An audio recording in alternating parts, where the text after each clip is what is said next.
So today's video is going to be another true crime video, but as you can tell, this is not the normal setting. Today I am here with true crime legend. Oh my gosh. Miss Kendall Rae. We have decided to do like a two-parter. So the actual case, the facts, the series of events is over on Kendall's channel. There will be a link down in the description.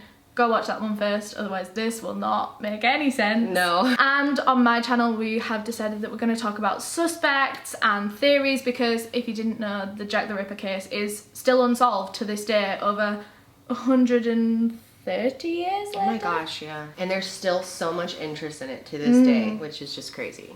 Yeah, like we talked about in Kendall's video, if you haven't seen that, this case is so popular in the UK and of course all over the world, but to the point where London capitalised on it so much. There's so many museums. We actually went to one today. There is like London Dungeons is based mainly on Jack the Ripper, I believe. This is like the UK true crime case, so we thought if we're gonna collab, we've got to do something iconic. Yes, exactly. Today we're going to be talking about suspects and theories of who Jack the Ripper could be, and some of them are wild. Like, yeah, they wild. really are. Super interesting. And I have to say, I feel like there's like I said, a good possibility that none of these are right. I just think that Jack the Ripper was like that snicky. He was that snicky. So as we talked about in the first video, there were a few people that believed they had seen Jack the Ripper, like with his victims before he killed them and things like that. And so these people went to police and obviously gave a description and stuff. But these descriptions were all very different. Yes, and really vague, like huge age range, like he could be anywhere from 20 to 40 years old, it seems like. No one seems to really have a solid idea of how old he was, or even like his skin tone or his hair color. Like we were reading at the museum, we saw like an old newspaper clipping where it literally said that he had a darker complexion, which in everything we've read, it's like always a lighter complexion. So I think there's a lot of stuff that's lost in translation here, and a lot of just straight liars. So the official like police description that they put out was a white male aged 25 to 35, between 5'5" and 5'7", stocky, fair-skinned, dark-haired, and with a mustache.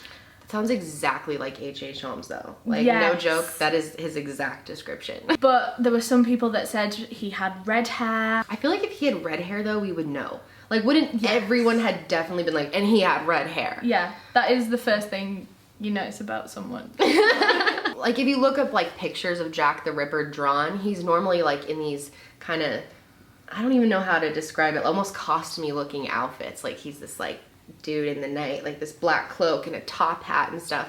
But a lot of people did describe him as just like an average bloke, just like a dude. So I have no idea if he was actually wearing those things. And again, these witnesses, it's so different that you really have no idea what he actually looked like. And I think that's one of the reasons why it's unsolved to this day, is no one really knows. So yeah, this could suggest that either all these witness statements weren't entirely true.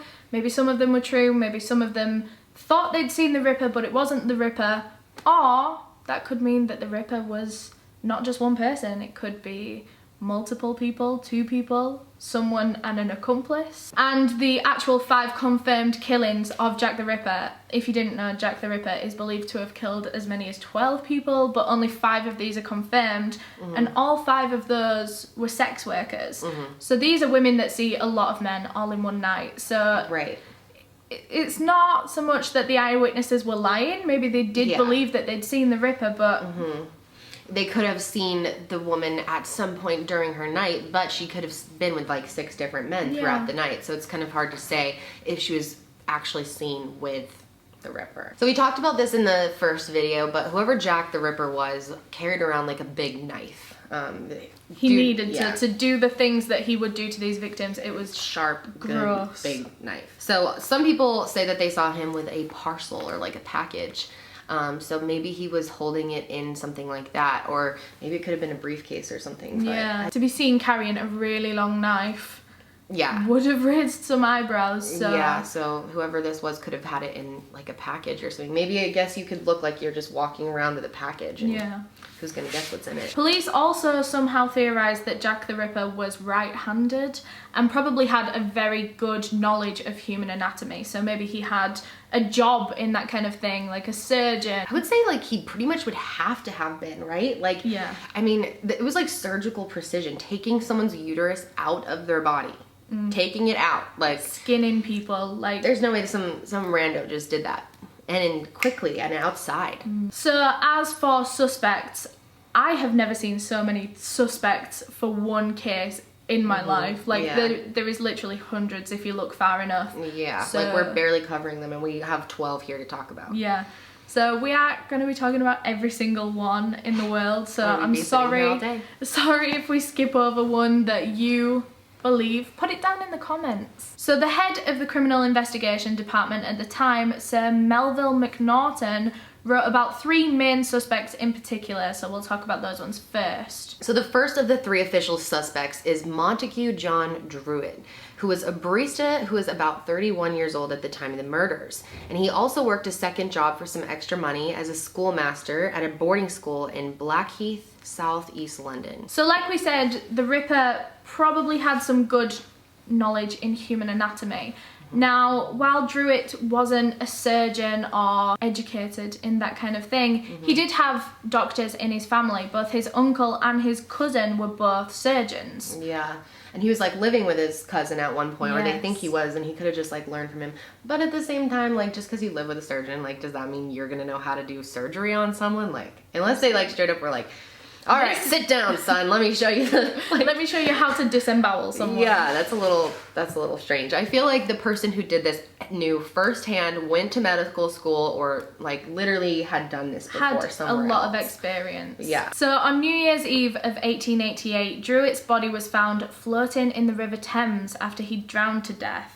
Although it seemed he'd been dead for around a month before his body was actually found. Yeah, that's literally what we're looking out on right now. Yeah, are we in Whitechapel? No. Oh. I don't think we are. Yeah, we are.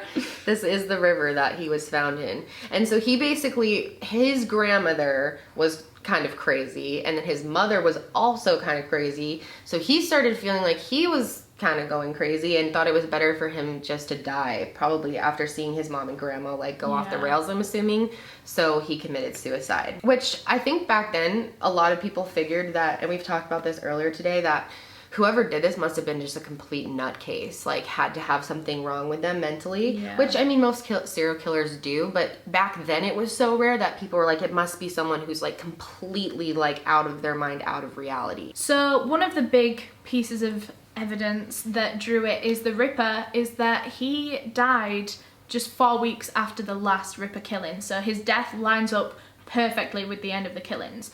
And something about the Ripper killings is that they seem to stop very suddenly, and this seems like a person that would keep killing. Like, he seems to do it for enjoyment, so why would you... into it. Yeah, so why would you just stop that? Unless you were stopped, like either you died or he moved away or something like that.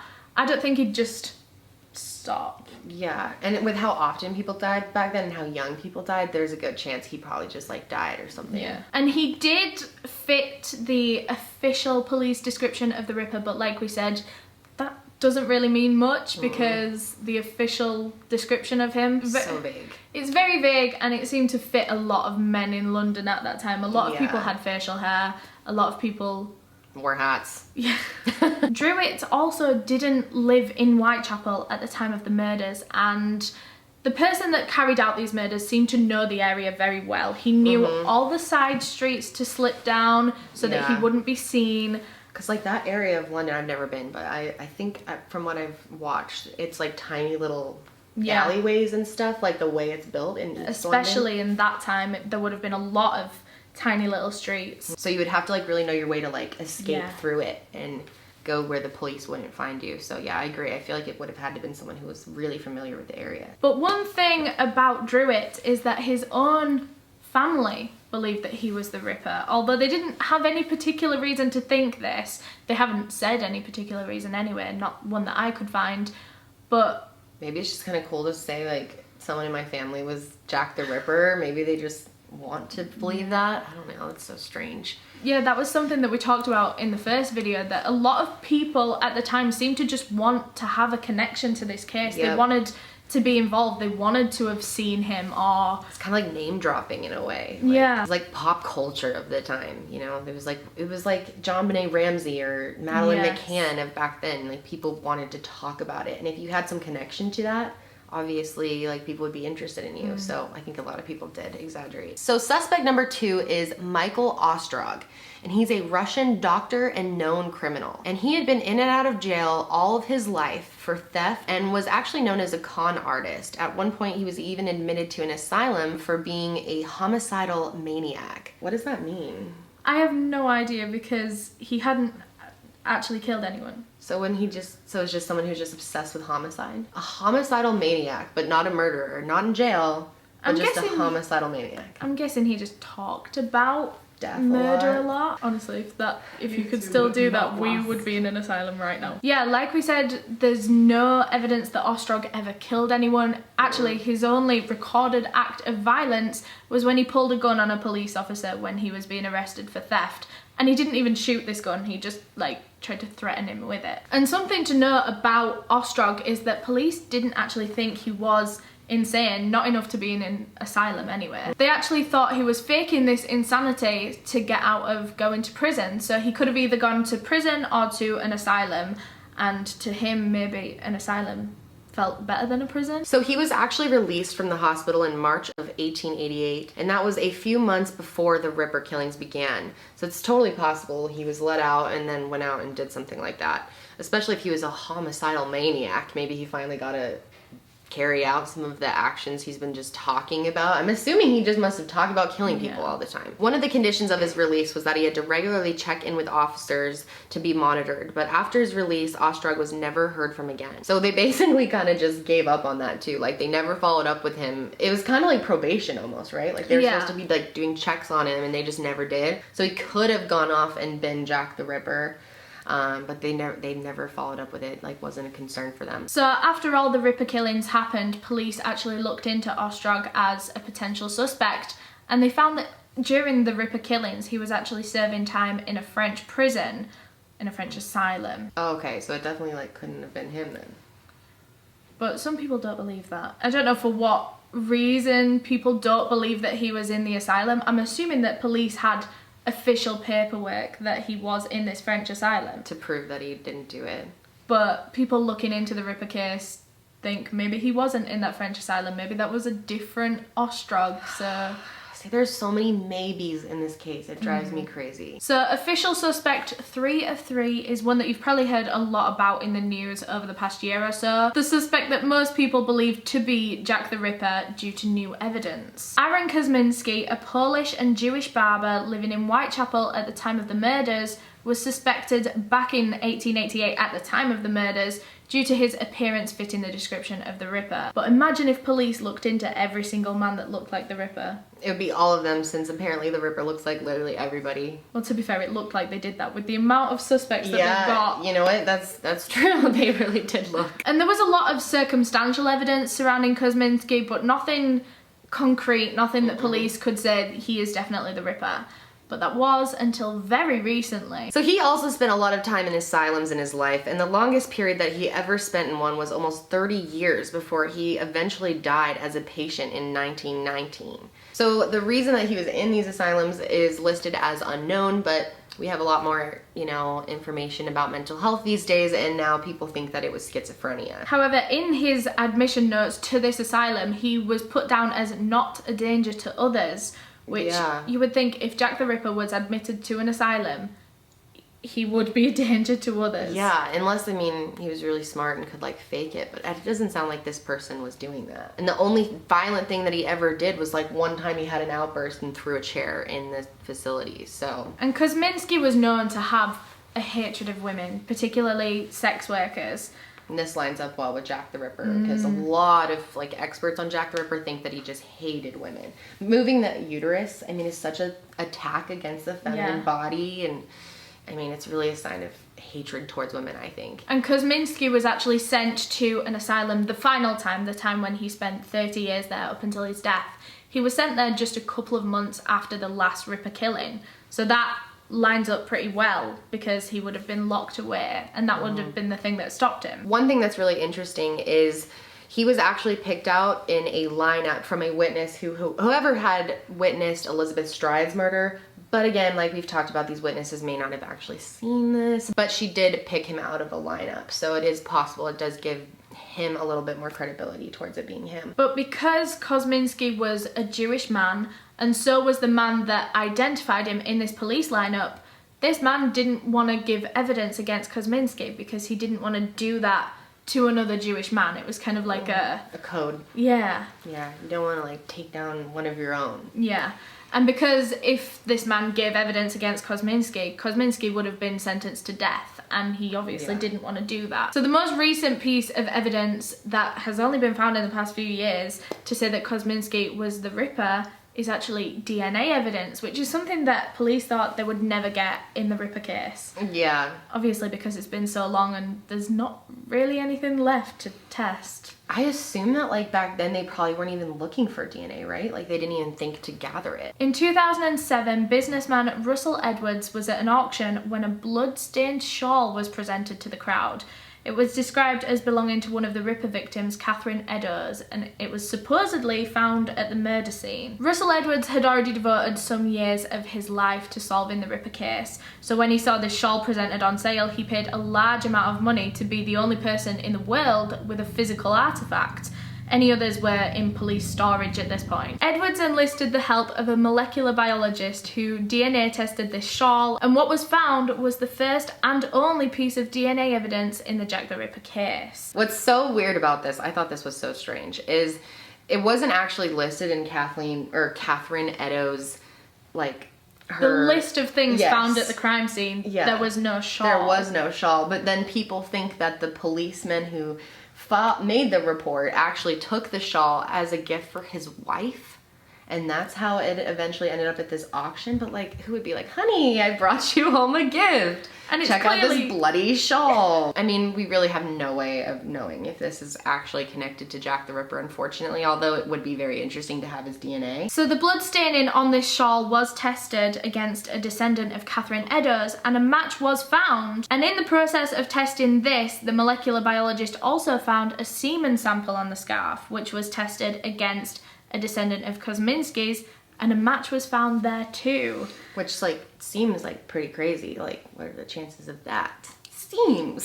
So Russell Edwards and this microbiologist were obviously over the moon. They'd just found DNA evidence linking Kosminski to Jack the Ripper, and so they were going all over the media telling everyone about this, writing books about it, but it wasn't that simple. So the first problem with this evidence is that obviously it wasn't listed on the official reports or anything, so we don't know if it was Catherine's. But even if it was, it had just been held in someone's house for over 100 years. Yeah, it's a long time for DNA to sit. I bet hundreds of people have like handled this shawl over the time. Yeah, definitely, and not knowing what it is for sure. In 100 years, the chances of no one ever touching it are like slim to none. So the supposed link between this DNA and Catherine Eddowes was through a mutation, because obviously Catherine's not around, they can't test it for identical matches. So they have to do it through looking at patterns in the DNA. Yes. And a mutation was found in it that is also found in Catherine's descendant, and so they thought that's enough of a link. However, this rare mutation was actually noted down wrong. It's actually found in 99% of people from a European descent, so literally not rare at all. And as for the link between the semen sample and Kosminski, same again, they were looking at DNA patterns, and it turns out that that DNA mutation is actually found in maybe 10% of the population. So still, it's a little bit more rare, but still 1 in 10 people have it. Not enough to like accuse someone of being Jack the Ripper. No. So other scientists have said that they are willing to cross-examine these DNA results and like double check them over, peer review them. However, Russell Edwards and the microbiologist haven't handed it over to anyone. They're staying surprisingly silent on this whole thing. They changed their tune a lot when they realized how unrare this was to Link.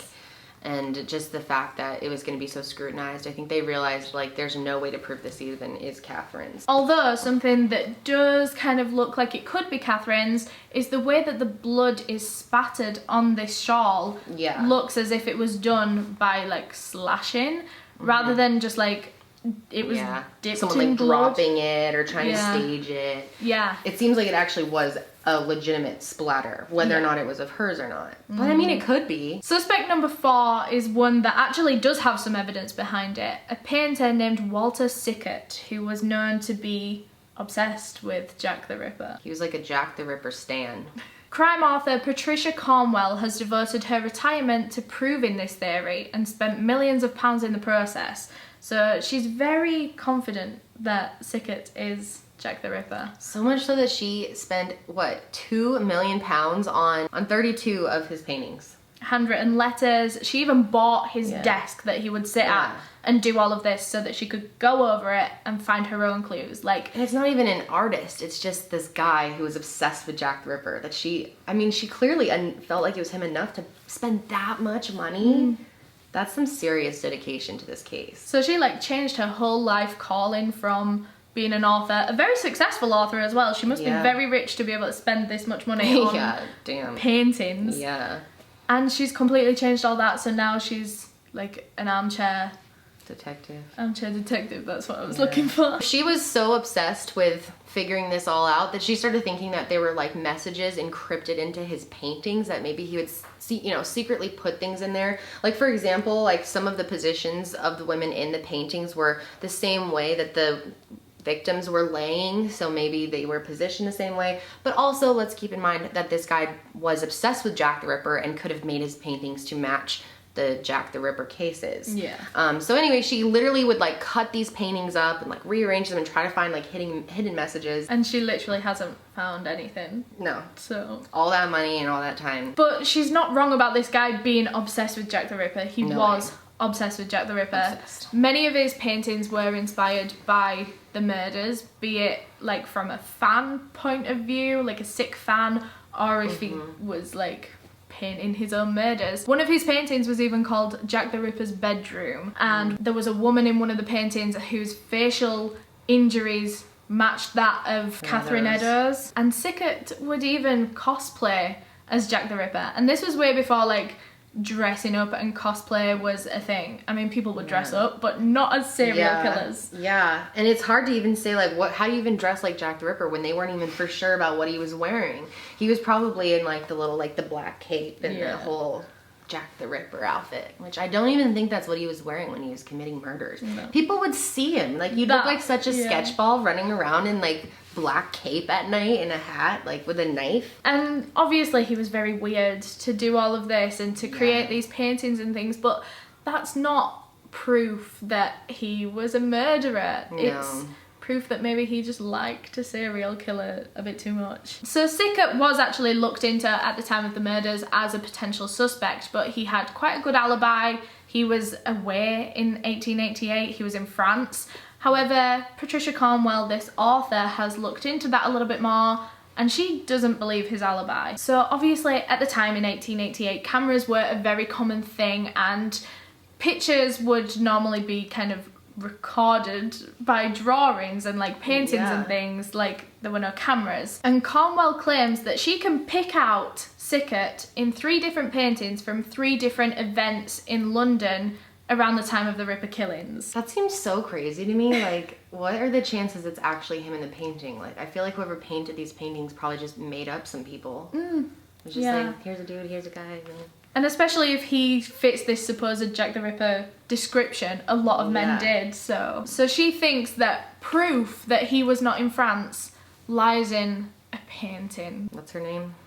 Patricia Cornwell. Yeah, I don't know, Patty. That's not gonna work. The one thing that they found on Sickert was these letters that he had written that were similar to Jack the Ripper's handwriting, but the paper was very, very rare paper. Like, they brought in a paper expert, and they said that this paper only had about 24 copies, or like batch Like, made. in this batch, they were all handmade and there was only 24. Like little slices of paper. So there were 24 pages of this in the whole entire world.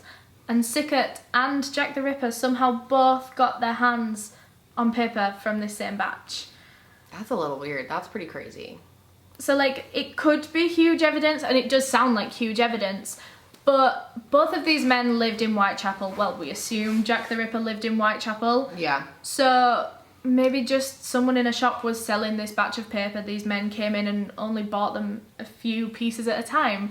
So maybe they just bought them from the same shop. Even the timing, though, like, that would have to be some crazy timing. Maybe if it was, like, 200 sheets of paper, that'd be, like, more believable, but 24?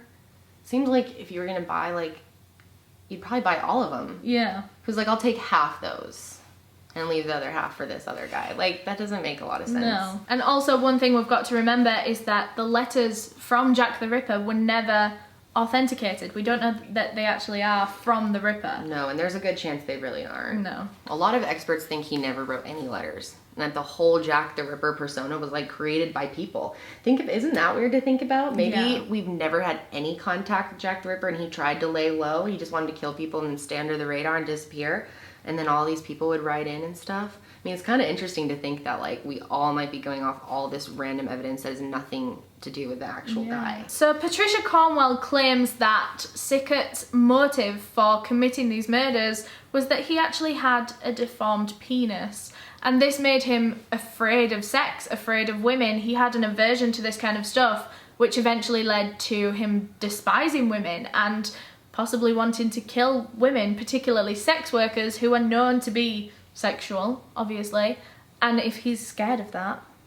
So she thinks because he had a strange weenie that he'd be, like, scared and of become women a serial killer. and kill them. Of all the motives I've ever heard, that's one of the strangest. I wish his name wasn't Jack the Ripper. It'd be funny if it was like little Dick Jack or something. So Patricia Cornwell thinks he's got, like, this aversion to sex and to women and things, but he had multiple wives and he was adulterous in each of these relationships. Oh. He even supposedly fathered an illegitimate child.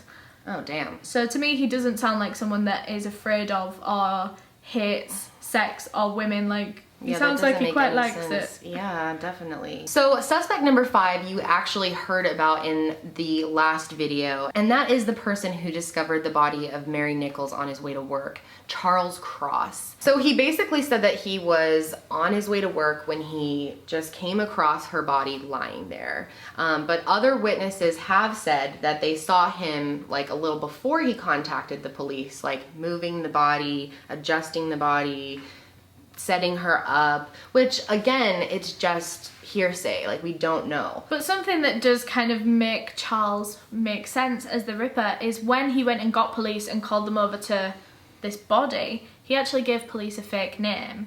Charles Cross isn't actually his name. His name is Charles Lechmere. So if he didn't have anything to hide, why is he giving a fake name? That is kind of weird, though. Like, why would you say that? But all of that just kind of connects him to the first killing. But what connects him to the other ones is that they all took place on his usual route to work. So these are streets that Charles Cross knew very well. But again, it's just mainly circumstantial evidence surrounding Charles Cross, as it is with most of these. It's kind of interesting to think, though, like, all of these murders happened, like, in the middle of the night and on the weekend. So if he was going to work... So that must have been, like, Monday morning or something? Yeah, I think he did work, like, during the night. Because he was, like, a... Okay, that does he, make like, sense rode then. horse and carts. Oh, about. right. He was, like, an Uber driver of the time.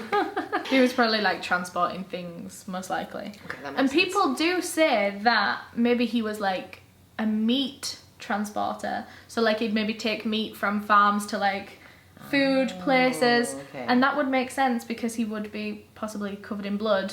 Yeah. So then if he was seen covered in blood out, it wouldn't raise any alarms. So suspect number 6 is a man named John Pizer, better known as Leather Apron. And we talked about this very slightly in the first half of the videos. And he was known as Leather Apron because he wore one for his job every day as a boot finisher, although he was actually let go from that job and he still wore the apron every single day. What the hell? Like, I just love my apron so much. It's just such a fashion piece. So do you work at a boot place? Nah, man. I just still wear it. So John Pizer was actually known for assaulting many different women, up to as many as 50, before Jack the Ripper started actually killing people. So, and most of those were sex workers as well. Okay, so it definitely shows his like hatred towards them as well. He was also known, and I don't know how accurate this is, but he was supposedly known to always carry a large knife. That seems like a strange thing to just like always be known for doing. Although it was rumoured, because obviously he had this hatred of like sex workers and women, maybe not a hatred, but he was assaulting them a lot. Yeah. It's thought that maybe he would use this long knife that he always carried to threaten them and rob them. Although no one knows if he actually like used this knife, but he would go up to women after they'd been out for the whole night, so they'd had a few clients, they'd earned some money. He would go up to these women and threaten to rip them apart if they didn't give him their earnings from the night. Yeah, so he was robbing them. Well, that's interesting lingo though, rip. I never even thought of that. Oh, really? Yeah, like he said rip them apart, so maybe he thought of himself as a ripper, and since he was the one who made the name for himself, maybe it really was John Pizer. Have you just solved the Ripper case? I think I have. Finally solved by Kendall Rae in 2019. Let the news outlets know. So Pizer was questioned at the time in connection with these killings, although he did seem to have solid alibis for most of them. One of them, he was even speaking with an officer at the time that this murder was going on. Right, do you want to talk about this one? You like this one? Okay, yeah, I love this one. So another theory that people have is that maybe Jack the Ripper is actually a woman. And I don't think a lot of people even consider this an option. I mean, because the person identified themselves as Jack, everyone just assumed that it's a man. And plus, how many women serial killers are there? There are a few, but it's very uncommon. So the idea that it could have been a woman is very, very interesting, because you would have been able to sneak past police and they wouldn't have been looking for you. But then it would really discount all of the witness statements. Like, then the witnesses would be really wrong if it was a woman. But this whole theory is known as the Jill the Ripper theory. I love that. I do too. I kind of wish it was. I hope it was. But I don't know. Why would a girl kill other girls and like take their uteruses? Maybe I feel like she that's was so like, savage for a girl to do that. Yeah. Maybe she was like very religious because they were all sex workers. Maybe she didn't approve of that kind of job. Would Jesus approve of her murdering them in exchange? I wonder if it, God, wouldn't that be wild if it was really a girl all this time? The most famous serial killer in history was actually a woman. So it's been pointed out by a lot of people that a woman obviously would be able to slip by police easily because they're looking for a man. But also maybe this woman could have been a midwife, which would explain blood on her clothing, but also would explain her surgical talents. Yeah. But to be fair, that would explain like why a lot of the cutting out of organs was around the uterus kind of area. Like they cut out a whole uterus.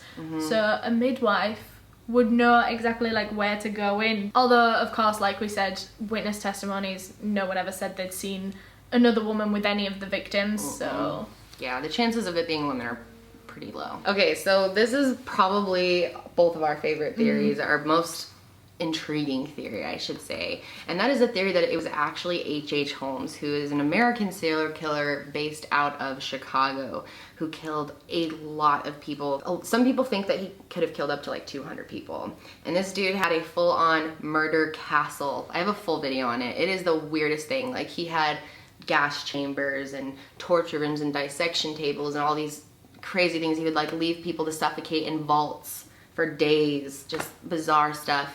And anyway, before he bought this murder castle, he like bought the land, and then they think he took a trip over to London to see someone that he was friends. He had a friend here, and he had been here before. There was a criminal record of him here. Yeah. So we do know that he has been to London. So he bought the land in 1888, but he didn't actually start building the murder castle until 1889. So people think that in that year's time, he could have been in London and committed a few murders.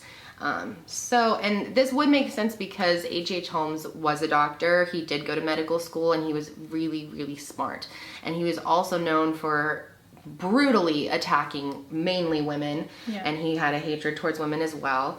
And he would dissect them and knew how to like take them apart. He would literally take people's skeletons out of their bodies and sell them to medical like facilities and stuff. So it definitely could be someone like him that would know about the human body. But it looks pretty different. I mean, H.H. Holmes would like take people back and like kill them in his own house and stuff, and Jack the Ripper would just like do this compulsively on the street. So I don't know, but it is a really interesting theory. And if we can go by the police's like official description, H.H. Holmes fits it completely. Like, here's a picture I'll put side by side. So here is a composite sketch of what they believed Jack the Ripper to look like, and next to it is a picture of H.H. Holmes, and they do look very similar. And in recent years, a descendant of H.H. Holmes has actually found some of his old letters and given them to like handwriting experts, and his handwriting does look very similar to Jack the Ripper's. Matches up. But it's crazy. Like, I think it's his, like, one of his sons or grandchildren or something. It's like a descendant of his. He thinks that the reason he was doing this was to get, it's so weird, but to get like some type of hormone in women's ovaries to make a youth serum. So I don't know, that theory gets a little crazy for me, but this dude has a whole book about how his relative was H.H. Holmes, and that he is also Jack the Ripper, and he was doing it to make a youth serum. That's crazy, because H.H. Holmes was very like obsessed with death, wasn't he? Like, obviously he killed a lot of people, but he seemed to be scared of death. He was. He actually really was. So suspect 9 is actually another serial killer named George Chapman, a Polish barber in the area of Whitechapel with a history working as a surgeon. So George had a very extensive dating history. He had a lot of girlfriends. He actually had a child with one of them. He would break up with these girlfriends quite a lot. And eventually he started like marrying these girlfriends once he got to an age where he was like ready to settle down. But every time he would marry a woman, she would die. What are the chances of that? Honestly though, back then the chances were pretty high. But of his happening over and over again, it started to look a little bit sketch. So he married 4 different women, and each of these women passed away within years of marrying him. And the final one of these women, her family were like, something's not right here. She didn't just die unexpectedly like that. So they looked into it a little bit more. They had her body tested and everything, and they actually found traces of poison in her bloodstream. And so this was very, very suspicious, and so they went and exhumed all of his other wives and tested them as well, and the same for all of them. And so he was found guilty of poisoning all of his wives and killing all of his wives, making him a serial killer. So people believe that it was his second girlfriend that actually turned him insane. He actually really liked this second girlfriend. Like I said, he was a bit of a heartbreaker. Like, he went through women very quickly. But this second girlfriend he really liked. And she was the one that left him. And people believe that after that, he started hating women, and that was it for him, and he just started killing. The only thing though is the timeline of the Jack the Ripper killings doesn't really add up with the time that she actually broke up with him, so it doesn't make sense. At least the motive doesn't make sense, but there is kind of circumstantial evidence that could say that George killed the Ripper victims. The MO of both sets of murders were very, very different. Obviously, George poisoned all of his wives. It was a very like non-violent method of killing. Yeah. Whereas Jack the Ripper was very violent, very brutal. Yeah, like literally taking bits of their body out. And George didn't seem to want to get his hands dirty in that kind of way.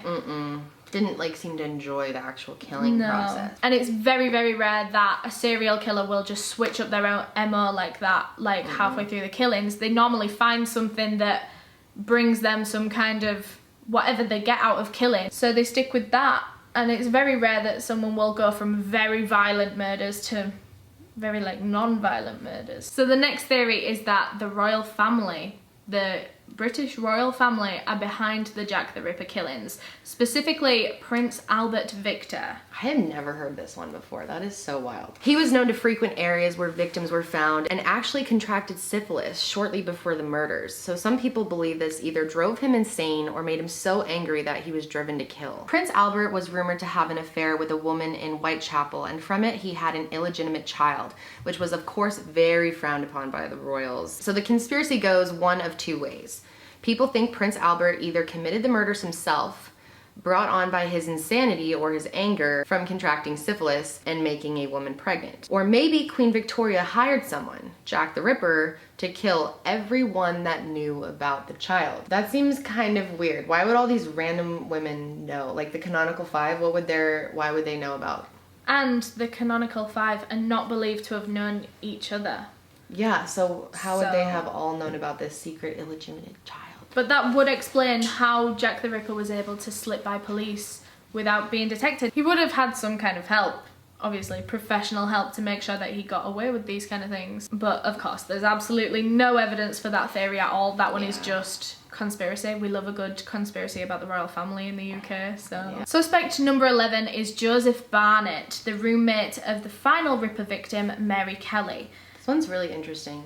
It is. And this one I kind of believe kind of the same as the H.H. Holmes one. I think it's more possible. Yeah, those are my top two. I agree. There's evidence of Barnett living in at least 10 different locations in East London, so he knew the streets well, he knew the locations well. And though he was only a roommate of Mary Kelly's, when she died, he always referred to her in the media as his wife, even though they're not believed to have ever had a romantic thing going on at any point. He clearly considered her like someone really important to him, though, to call her his wife. Yeah. Or he just liked attention.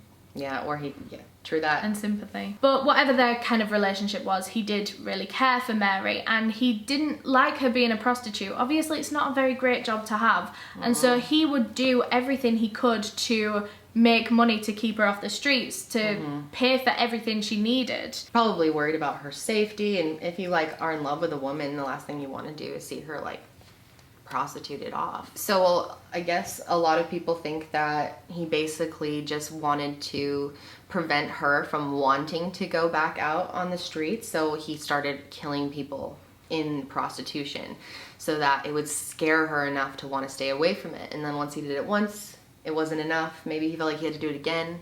Maybe a third time he thought it would convince her, and then maybe he just got in too deep and started enjoying it. That seems like that's kind of the theory. And it did actually work. Mary Kelly stopped prostitution and she was letting him pay for everything. But before long, Barnett actually lost his job, so neither of them had any money now, so Mary Kelly went back to prostitution. So they argued about a lot, obviously about Mary's job, but also about different financial issues and how often she got drunk. Mary really liked to drink gin, I've heard. And one of their final arguments was about Mary bringing home two of her friends, sex worker friends, back to the apartment, and Joseph didn't like that at all. And this argument got very heated, it turned violent, a window was smashed. This was the worst argument they'd ever had. So Barnett moved out, he got his own place, and within 10 days, Mary Kelly was found dead in her own bed. The only one of the Jack the Ripper killings to have taken place in the victim's home. If he loved her so much, why would he kill her? I guess because he was mad at her? Yeah, maybe that was why they fell out. Maybe she said, I don't ever want to see you again type thing. And maybe he was so mad that he was like, well fine, if I can't see you, then no one can. But one of the things that we said in Kendall's video is that there was no sign of a struggle at this home. It seemed as though someone Mary Kelly had either let in or someone that knew all of the ways into this house. Or she literally brought them in, Yeah, and she seemed to have been killed in her sleep as well. Like, all of her clothes from the day were folded neatly at the bottom of her bed. She was laid in bed, she was in her nightgown. So that, again, doesn't really line up with the Jack the Ripper killings, because he would kill people out on the street. Like, he wouldn't really go looking for a victim. He would just walk the streets and find one. Couple of interesting things about him. So first of all, he actually does match the description of Jack the Ripper. They do believe that he visited Mary on the night of the killing. And lastly, his friends said that they all called him Jack. But that's kind of like rumor land for sure. I'm not sure if that's true. Because I've never heard anyone shorten Joseph to Jack. Like, yeah, that's kind of random. And one of the reasons people believe Barnett to be Jack the Ripper is because after Mary Kelly died, the Ripper killings stopped. And so people believe that after she died, after the love of his life died, he had no reason to kill. He didn't need to keep her off the streets anymore. But that would also mean that he was the one who kept her off the streets by killing her. Seems so weird. Like, if you love someone enough to like kill all these other people to protect them, I feel like you wouldn't kill them at the end of it all No. after all that work. But this didn't seem like a normal love. If you're going out and murdering people, then yeah, maybe it was a kind of if I can't have you, no one can type thing. And the final suspect that we're going to talk about in this video, suspect number 12, we have been through 12, is James Maybrick. Maybrick was a very rich upper class businessman from Liverpool, which is actually a long way away from London. And his death lines up perfectly with the end of the Ripper killings. So the fact that he lived in Liverpool tends to turn people off from this theory quite a bit because it is way further up north than London. However, it's been pointed out that all of the Ripper killings took place on a weekend and in the early hours of the morning, so rich people would have the weekends to travel. Like they have the funds to like stay in a hotel. Yeah. Especially like if you were gonna go commit murders, wouldn't you want to commit them away from where you lived? Like it's almost smarter to do that. Especially if you're rich, because you can't... If you have the money. You can't afford to be suspected. Exactly. Because your business depends on it. Maybrick was eventually poisoned and killed by his own wife. And then 100 years later, so he was never suspected at the time, 100 years after his death, people were working on his estate, builders and everything, they were ripping everything up. And under one of the floorboards, they found a diary with a lot of references to Jack the Ripper and all of his killings. A quote from this diary is, "I give my name that all know of me, so history do tell what love can do to a gentleman born. Yours truly, Jack the Ripper." And in this diary, he also went into detail about all the killings, but this can't be confirmed that it is his diary, although, like, I feel like that's kind of really crazy.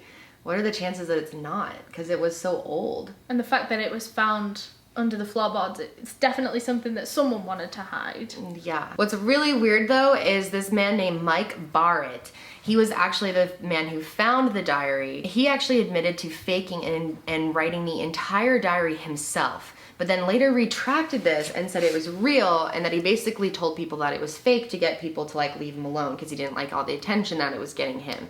But then he changed his mind, so like now no one can really believe him. But what's crazy is the diary was tested and they think that the paper was made sometime in the late 1800s to early 1900s.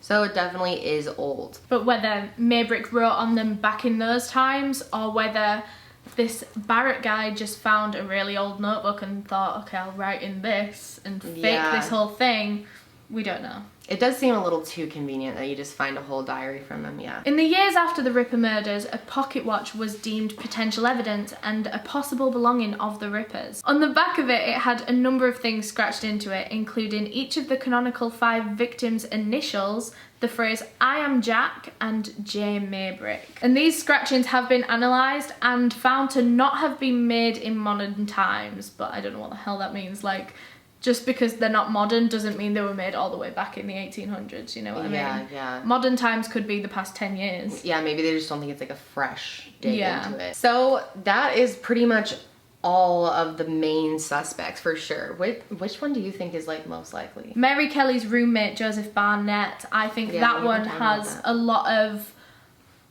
maybe not evidence, but like all of it's circumstantial evidence. But this circumstantial evidence is like really... It makes strong. sense, yeah. But I also kind of like the H.H. Holmes theory. Yeah, I definitely think it could have been H.H. Holmes just because the whole medical background is what gets me. Like, I just know so much about how into, like, medical stuff he was. He was really, really smart. Maybe, like, think about it this way. If he was, like, a serial killer in America and he's, like, doing it all one certain way, and if you're a serial killer and you go on vacation, what does a serial killer want to do on vacation? Like, do some crazy different killings. So maybe he came over here and was like, oh, I'm going to be this different kind of killer over here. This, to not connect them, because why would you have the same things going on?